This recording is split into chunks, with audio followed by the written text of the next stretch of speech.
Kalau kurikulum berubah, jangan mengeluh. Kaliwungu, tanggal 21 Juli tahun 2022, Staf Khusus Menteri Pendidikan dan Kebudayaan Bidang Pembelajaran, Hamid Muhammad mengatakan, perubahan kurikulum adalah satu hal yang tidak dapat dihindarkan. Masyarakat harus memahami mengapa kurikulum pendidikan sangat dinamis dan kerap berubah. Dalam dunia pendidikan adanya kurikulum sangatlah penting. Arah dan tujuan pendidikan diatur di dalam kurikulum sehingga dalam merancang, melaksanakan, dan mengevaluasi pembelajaran guru akan berpatokan pada kurikulum yang dipakai di satuan pendidikannya. Lantas apa itu kurikulum? Kurikulum merupakan panduan pembelajaran pada satuan pendidikan di mana dapat dimaknai sebagai titik awal sampai titik akhir dari pengalaman belajar peserta didik. Kurikulum itu kompleks dan multidimensi. Kurikulum itu dapat diibaratkan sebagai jantung pendidikan.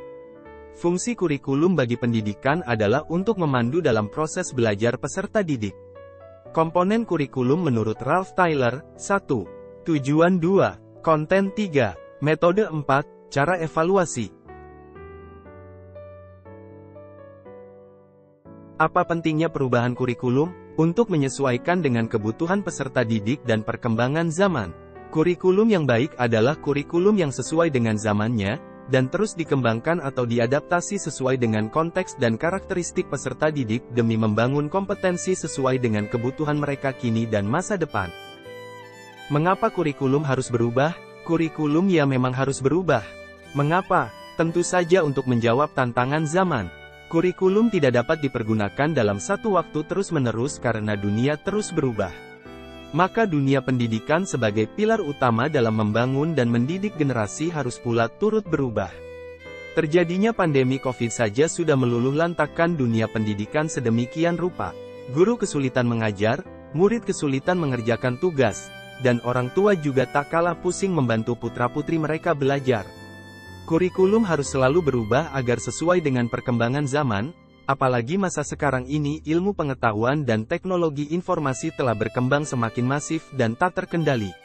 Masa ya kita tetap mengajar dengan cara yang kuno? Tentu itu tidak akan relevan.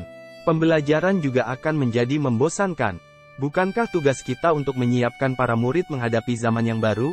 Zaman yang mungkin sama sekali berbeda dengan zaman kita. Selain itu kurikulum juga harus mempertimbangkan kebutuhan belajar murid. Sebagai contoh, zaman saya sekolah komputer baru dipelajari pada masa SMA, itu pun hanya sebatas menyalakan, memetikan dan mengetik saja. Coba lihat anak sekarang, mereka sudah lahir dengan teknologi di tangannya. Bayi saja sudah pandai memainkan layar gawai.